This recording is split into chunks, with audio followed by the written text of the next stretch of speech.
2 of my UFC 112 Invincible predictions. Alright, so we left off, excuse me, on the after Gustafsson against Davis.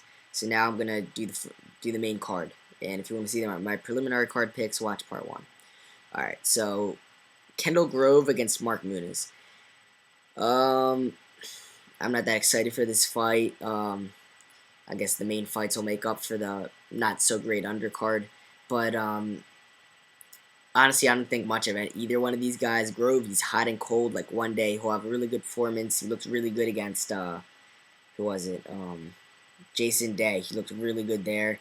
Evan Tanner fight, he looked pretty good. Jake Rochelle, he was losing the fight up till he caught Rochelle in a submission. I think it was a triangle. It might have been an armbar. I think it was a triangle though, whatever. But then again, Grove had some really tough losses. He lost to Ricardo Almeida, which I actually saw live. Anyways, Ricardo Almeida, Jorge Rivera knocked him out. Patrick Cote knocked him out. So you really never know how he's going to show up. Mark Muniz, great wrestler, one of the best wrestlers in the middleweight division.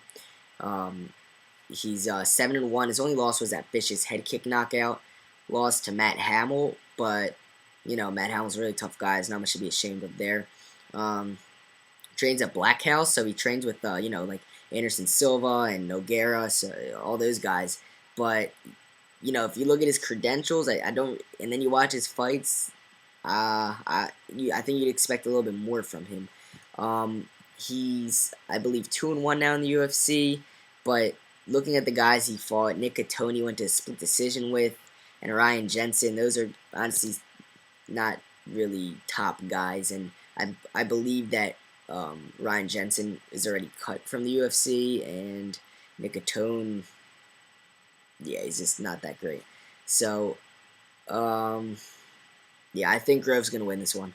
I'm going to go with Kendall Grove here by decision. I don't think he'll finish. I don't think he'll submit Muniz because, training with the Nogueira brothers every day, you're not really, I wouldn't expect him to get submitted by Kendall Grove. And stand up, I don't think Grove will be able to finish him either. So Grove by decision.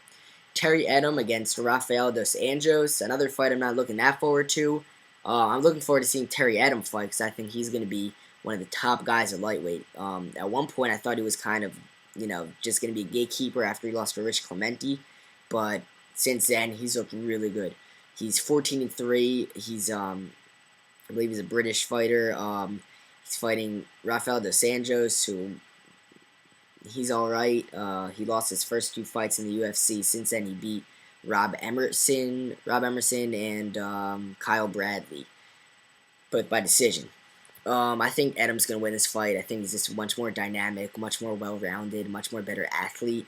He's won his last 4 in the UFC.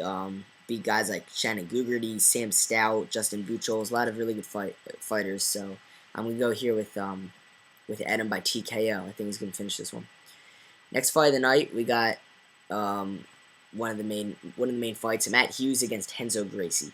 I'm really looking forward to this fight. I think this is going to be a much more competitive fight than a lot of people think. Matt Hughes, I'm not going to sit here and, obviously I'm not going to sit here and talk about him and tell you guys about him. He's just, in my opinion, the best welterweight of all time. About even George. And I might get some crap for that, but whatever. Renzo Gracie, I don't know if I'd say he's the best of the Gracies. I think Royce did the most for the sport.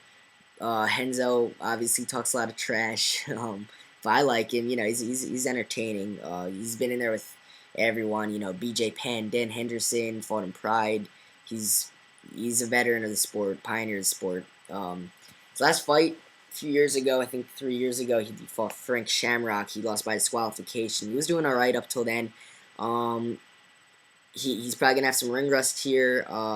Hughes, he looked pretty good against Matt Serra. I'm saying a lot, but yeah, he looked pretty good against Matt Serra. He looked to be back, but I don't think that he's ever going to be as good as he once was. I do think that Hughes is kind of washed up now. But so is Renzo Gracie. I don't think that Henzo will be able to submit Hughes. I think that Hughes' submission defense is just way too good. I mean, he has some of the best choke defense in all of MMA, and he's got a huge, he's got a even Frank Trigg after he fought Hughes, he said that Hughes' head is like a cinder block. That like when he tried to choke him out, he just couldn't get it. All right. Anyways, so yeah, I'm gonna go with Hughes here. I think he's gonna be able to take Renzo Gracie down at will using his superior wrestling. Stand up, I'll give Hughes a slight advantage. But I think this one's gonna take place on the ground a lot. I can see Renzo going for a lot of submissions. But I see this one going to the later rounds where, again, the heat will add into the sweat, and Renzo will not be able to get anything on Hughes, and Hughes will just take him down at will, ground and pound him, and win a decision. I don't think we'll finish Renzo, but I'm going to go with Hughes by unanimous decision. Co-main event, BJ Penn against Frankie Edgar. This one, I don't know. I don't know what they were thinking with giving the title shot to Edgar. I personally think that Maynard should have got it, and I might get crap for that too, but honestly, I don't see why I should. I think it's just because there's a lot of Frankie Edgar nut huggers out there. And I'm not saying I don't like Frankie Edgar. I like Frankie Edgar a lot. He looked great in his in the fight against Sean Shirk and Matt Beach. But honestly, Maynard should have got the title shot. He beat Frankie Edgar. That's Edgar's only loss. Maynard doesn't have one loss. He avenged his only loss, which wasn't even a loss. It was on the Ultimate Fighter like years ago. He avenged it. It doesn't matter how his performance was. It's just you got to look at the facts. He beat Nate Diaz. I think that he got the well-deserved win. He's beat Rich Clemente. He's beat obviously Frankie Edgar. He out-wrestled Edgar and won a unanimous decision. Maynard's beat all the top guys. Jim Miller. Man, who else? I can't even think right now, but I know there's a bunch of other guys. Man, I can't think. Well, whatever. You guys got the point. Roger Huerta. But whatever. So that's just my personal opinion here. But let's get down to what's actually going on. I don't think that Edgar will be able to get anything going here. I don't think he'll be able to take Penn down. Penn will be the bigger man on the feet. Penn, I think, will outclass Edgar. I don't care how he looked against Sean Shirk.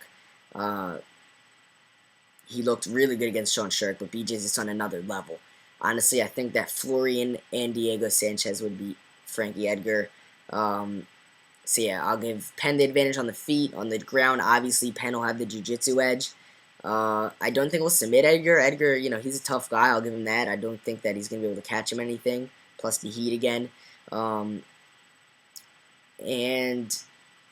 cardio-wise, I'm not, guys, really, BJ Penn's cardio isn't even a factor anymore. He went to the 5th round with Sanchez and looked as good as he did in the first. He went to the 4th round with Florian, looked as good as he did in the first, and he finished the fight. So that's not even a factor anymore. I'm going to go with BJ Penn here by TKO. I think he's going to finish Edgar on the feet. So that's my personal opinion here. Don't say that I'm just a BJ nut hugger, because I'm not. BJ is not even probably my top 5 favorite fighters. I just personally think that this is kind of a stupid matchup. Main event, Anderson Silva against Demian Maia. I'm kind of running low on time here. Alright, I'm just going to run by this one pretty quick. Guys, Anderson Silva will outclass Demian Maia. Demian Maia, at one point, I thought was the guy to beat Anderson Silva. I don't think that anymore. He got knocked out to Nate Marquardt in like less than a minute, and Anderson Silva can do the same thing, and I think that he will do it easily.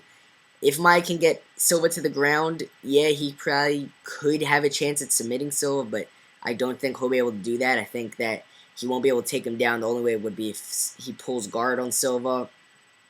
Silva's just going to be too good. Thalasslitis, in my opinion, Demian Maia is just a little bit better than Thalasslitis on the ground, and Thalas couldn't get anything going, but I don't think this will even turn out like that fight. I think Silva's just going to outclass Maia and knock him out on the feet early, either I'm going to say early 2nd round. I think he's going to try to get things going, like he always does, figure out the distance, timing, all that, and then knock him out early 2nd round. So Silva by KO here.